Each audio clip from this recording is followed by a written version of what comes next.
Vamos en estos breves minutos a hablar sobre estrategias para controlar la hipertensión arterial. Como ustedes pueden ver en la agenda, vamos a desarrollar en un primer momento cuál es la necesidad de discutir este tema, ¿sí? Si estamos controlando o no la presión arterial de nuestros pacientes. Seleccioné algunos ítems que creo que pueden hacer la diferencia en estas estrategias, como el uso de terapia combinada desde el inicio, hablar sobre adherencia terapéutica y sobre cómo reducir la inercia clínica y si es que se puede, si hay alguna estrategia para ello. Como ustedes saben, un gran problema que estamos teniendo es el nivel de desconocimiento, es decir, los pacientes que son hipertensos y no saben que lo son, no se pueden beneficiar con ningún tratamiento. En algunas series esto sucede hasta en el 40% de los casos. Por otro lado, en la franja verde ustedes van a ver que el nivel de control es realmente bajo. Fíjense, en América Latina el control de la hipertensión arterial es solamente del 20%. Para estos estudios epidemiológicos, hablar de pacientes controlados es el paciente que tiene menos de 140-90 milímetros de mercurio al momento de la toma de presión arterial. Es decir, que aquí tenemos un gran desafío. Controlar tan pocos pacientes en una enfermedad que pareciera ser fácilmente controlable, es decir, no nos están faltando moléculas, no nos falta entendimiento sobre los procesos, sobre la fisiopatología. Sabemos que los recursos están, pero evidentemente no les están llegando a todos nuestros pacientes. En el resto del mundo ven que algunos países han tenido estrategias que han logrado superar el control de la presión arterial en el 50% de ellos, como traigo el ejemplo de Canadá, Alemania, Corea del Sur o Estados Unidos, sobre todo con programas específicos que se han comenzado a desarrollar en esos países. En nuestro país, por ejemplo en Argentina, la iniciativa HERT, el programa HERT que está en Latinoamérica también, ha logrado buenas cifras, o el programa Kaiser Permanente en Carolina del Norte también, en Estados Unidos. Ustedes saben que la hipertensión arterial es, digamos, una entidad que tiene un alto impacto vascular, es decir, no podríamos ignorar la necesidad de tratamiento en nuestros pacientes, de eso estamos todos convencidos.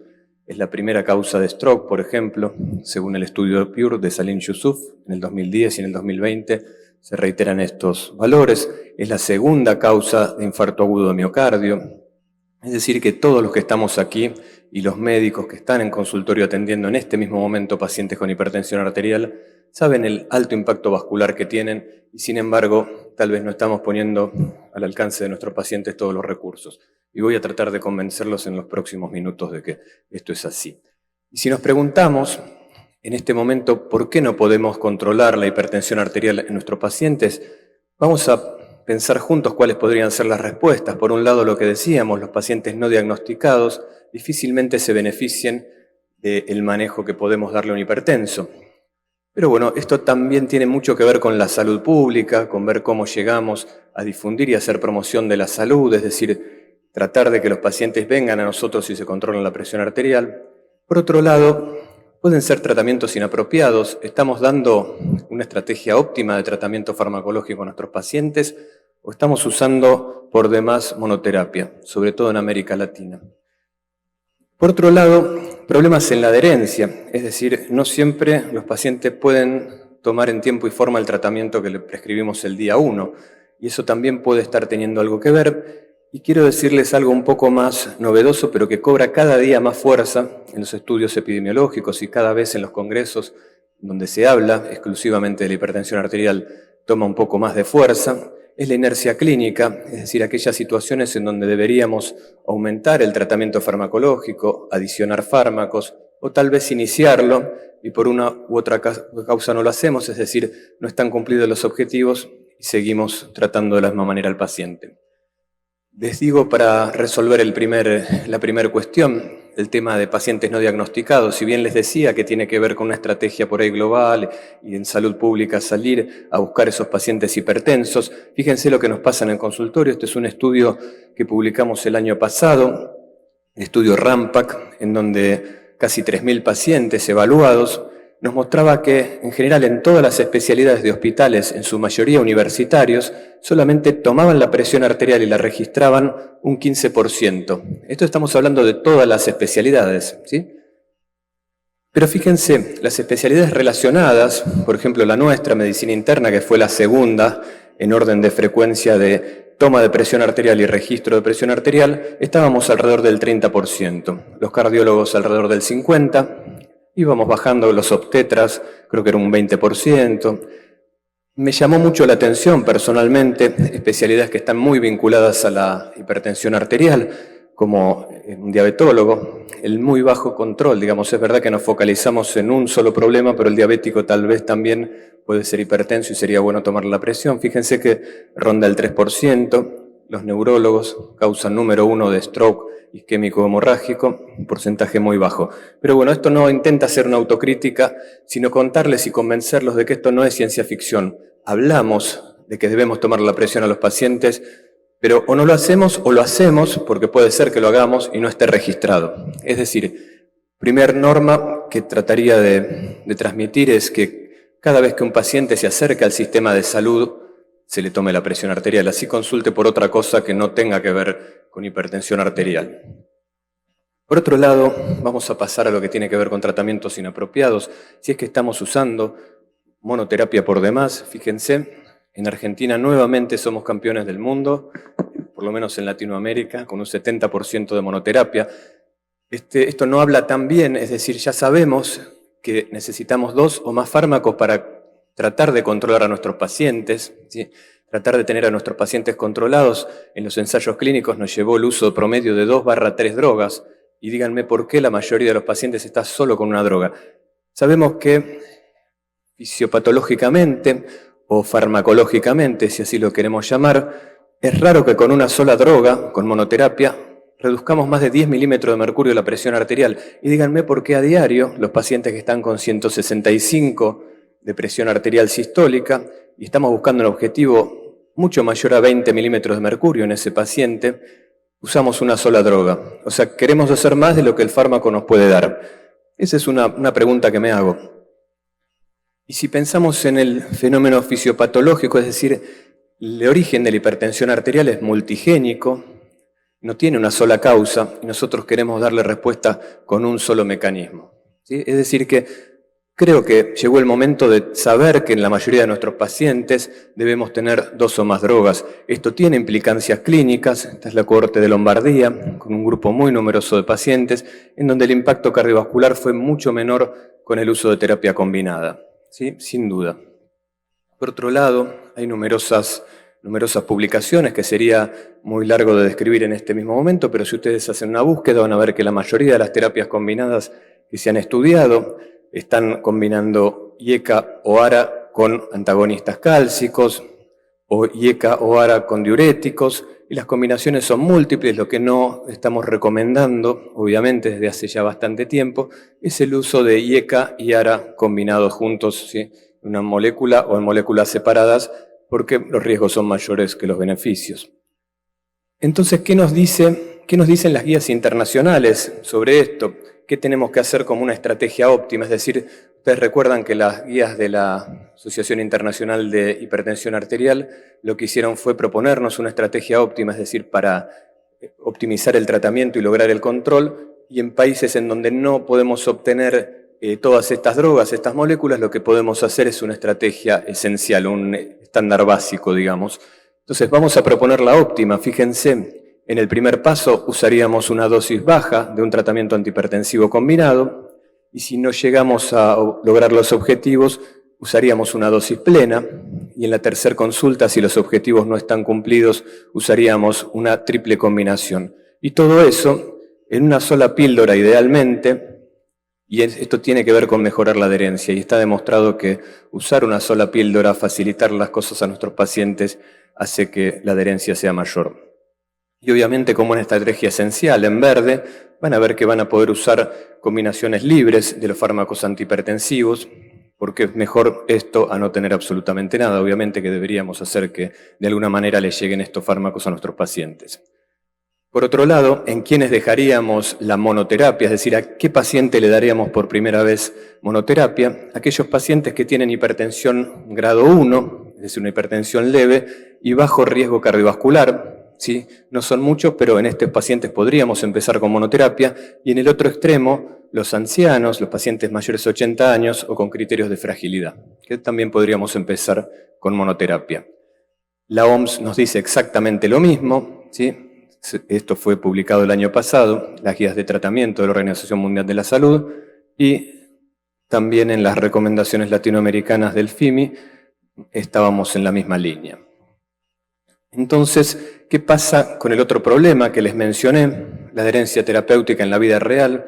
Se dice que casi la mitad de los pacientes que han sido tratados el primer día, a los 6 meses o al año, no cumplen con el tratamiento indicado en tiempo y forma. Es decir, la pérdida de adherencia y persistencia es realmente alto. No es nada raro que nuestros pacientes no adhieren al tratamiento, y a veces no es solamente una consecuencia de su personalidad o sus ganas de tratarse, sino que hay otras variables.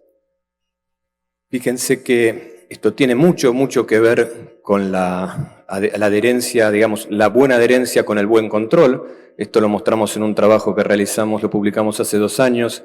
Los pacientes que tenían una buena adherencia terapéutica tienen una asociación significativa con el control de la presión arterial, y esto hace que tengamos que poner todos los focos en este problema. Las consecuencias de la adherencia, principalmente la hipertensión no controlada, pero en forma de subrogantes, todo lo que tiene que ver con el daño vascular, la rigidez, la mayor tasa de stroke, de insuficiencia renal, de problemas que tienen que ver con el control de la falla renal o falla de alguno de los sistemas de salud, que genera también mayores gastos y mayores costos. Es importante tenerlos en cuenta. Los pacientes que están mal controlados también generan mayores costos en el sistema sanitario. Entonces, cuando hacemos una aproximación a la adherencia, a veces pareciera que miráramos solo al paciente y esté todo focalizado ahí. Si el paciente no cumple el tratamiento, es un problema exclusivo del paciente, y esto no es así. A veces hay variables que condicionan esta mala adherencia, como por ejemplo temas que tienen que ver con la enfermedad. Es una enfermedad crónica que no da síntomas. Si el paciente no tiene conciencia de lo que sucede, ¿sí?, que lo que le puede suceder con la falta de tratamiento, generaría tal vez por ahí un poco menos de compromiso. Relacionados al tratamiento, si tenemos mucha cantidad de fármacos a diferentes horarios, también estaríamos complicándole o haciendo que sus controles sean demasiado frecuentes, y no facilitarle tal vez el turno a aquellos pacientes que no tienen un buen nivel socioeconómico, porque esto también influye en la adherencia, hace que el paciente pierda adherencia. Tenemos que facilitarle las cosas a los pacientes con enfermedades crónicas. ¿Y qué hacemos en general en nuestro consultorio, sobre todo cuando tenemos muchos pacientes con el tema de adherencia? Bueno, esto es lo que hacemos en general. Sí, esto es lo que hacemos, es prácticamente nada. Está visto que la inversión del médico en el trabajo para la adherencia del paciente es muy poco. Entonces, por ahí, esto que decíamos de usar estrategias con una sola píldora, sería muy bueno, empoderarlo y comentarle los beneficios del tratamiento también, y tener un lenguaje acorde a lo que el paciente necesita. Vamos a pasar al último tema, a lo que les comentaba de la inercia clínica, que está definida como esa situación en donde deberíamos progresar el tratamiento y no lo hacemos. Es decir, por una u otra manera no adicionamos, no ponemos nuevas drogas, no progresamos y le decimos siga, aunque esté el objetivo por fuera, digamos, de lo que estábamos buscando inicialmente. Y yo les planteo algunas respuestas. El riesgo, porque no tenemos un porqué documentado. Se sabe que, por ejemplo, ustedes en este momento, mañana cuando atiendan a un paciente van a tener menos inercia. Eso sí está demostrado, que a mayor conocimiento de la hipertensión arterial y reconocer que hay inercia, uno suele tener menos inercia, es decir, reflexiona y se pregunta acerca de lo que está haciendo. Y se vio que a mayores cursos y congresos los médicos tenían menos inercia. Fíjense, otro tema que se vio es que los pacientes los médicos que están muy atareados, que tienen muchos pacientes, también tienen más inercia, porque eso tiene que ver más con una falla en la forma de tratar a los pacientes. Si tenemos muchos pacientes, consultas muy cortas, es muy difícil que podamos generar estos cambios, aumentar las dosis, explicarle. Entonces, eso está bastante claro. Yo les diría mirar una imagen, decir si ustedes perciben o no el riesgo. El cerebro del médico clínico percibe el riesgo que está sucediendo. Sabemos que la hipertensión arterial puede llevar a los pacientes a una carga mucho mayor de morbimortalidad. De hecho, la primera causa de morbimortalidad en enfermedades cardiovasculares. Eso lo tenemos clarísimo. Vemos que en el consultorio los objetivos de ese paciente no están cumplidos, es decir, le tomamos la presión arterial, tiene 160/95 milímetros de mercurio, y lo miramos a la cara y le decimos, vaya tranquilo y vuelva en 6 meses que lo controlamos. Esto sucede. Créanme que hay estudios que están hechos en donde se ve el grado de inercia y en atención primaria, en algunos de ellos, como el estudio Control-Press, nos dice que alrededor de 70% en atención primaria podría estar sucediendo algún grado de inercia terapéutica. Entonces yo les propongo, ustedes podrán tener distintas miradas de este problema, si lo que está sucediendo no es algo similar a lo que planteamos en este artículo el año pasado, no, en el 2020, con el doctor Parodi y el doctor Coca. Hay impactos que pueden estar sucediendo que tienen que ver con los sesgos cognitivos o afectivos, es decir, nosotros no queremos ver que nuestros pacientes estén mal tratados o mal controlados, y tratamos de confirmar de alguna manera que esto no es así, ¿sí? Buscamos cualquier tipo de evidencia, una discusión reciente antes de entrar al consultorio, una ingesta de alguna comida que le generó mayor aporte de sal los días previos, y eso sería un sesgo de confirmación, o el sesgo de disponibilidad. Tenemos muy disponible un diagnóstico que es la hipertensión de bata blanca, pensamos que en la consulta lo que está sucediendo es eso, y no le hacemos un monitoreo domiciliario de presión arterial, confirmamos directamente ese diagnóstico con un cierre prematuro. A veces tenemos prejuicios, es decir, si yo le aumento la dosis es posible que no cumpla, después no haga el tratamiento, y así podemos seguir buscando sesgos como el sesgo de anclaje, que de vuelta entra mi paciente al consultorio y el paciente me dice, siempre que me toma el médico tengo alta. Y bueno, cuando le tomo la presión está alta, es eso, me anclo a ese primer diagnóstico y no lo sigo estudiando. Así podemos seguir analizando sesgos, pero creo que tiene mucho que ver con lo que nos está pasando, porque nadie que ve un paciente hipertenso lo quiere dejar hipertenso por el solo hecho de que le vaya mal, ¿no? Principio de no maleficencia. Todos queremos que a nuestros pacientes les vaya bien. Pensemos lo que eso puede estar jugando algún tipo de rol. Como mensajes finales, creo que tenemos que pensar todo esto que hablamos. En principio hay cuestiones que tienen que ver con salir a buscar a los pacientes hipertensos para hacer los diagnósticos, pero también tenemos un rol en el consultorio de tomar y registrar la presión arterial cada vez que ellos entren al consultorio. Por otro lado, tenemos que tratar de explicarle los hábitos de vida saludables, cardiosaludables a nuestros pacientes. También, para mejorar la adherencia, podemos sumar otro personal de salud también afín, como enfermeros o farmacéuticos, tratar de empoderar al paciente, es decir, que el paciente conozca sus cifras de presión arterial, nos ayuda a nosotros, porque el mismo paciente exige cumplir con esas metas, es decir, no le podemos decir que está bien cuando no lo está.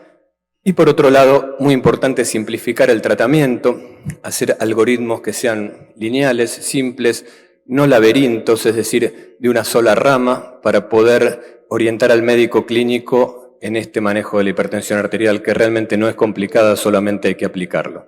Y por último, hace años que estamos hablando de esto, de cómo controlar la presión arterial. Yo creo que el tiempo de controlar a nuestros pacientes es ahora. Este jueves, cuando estén atendiendo a los pacientes en su consultorio, piensen que esa es la oportunidad de controlarlos. Muchas gracias.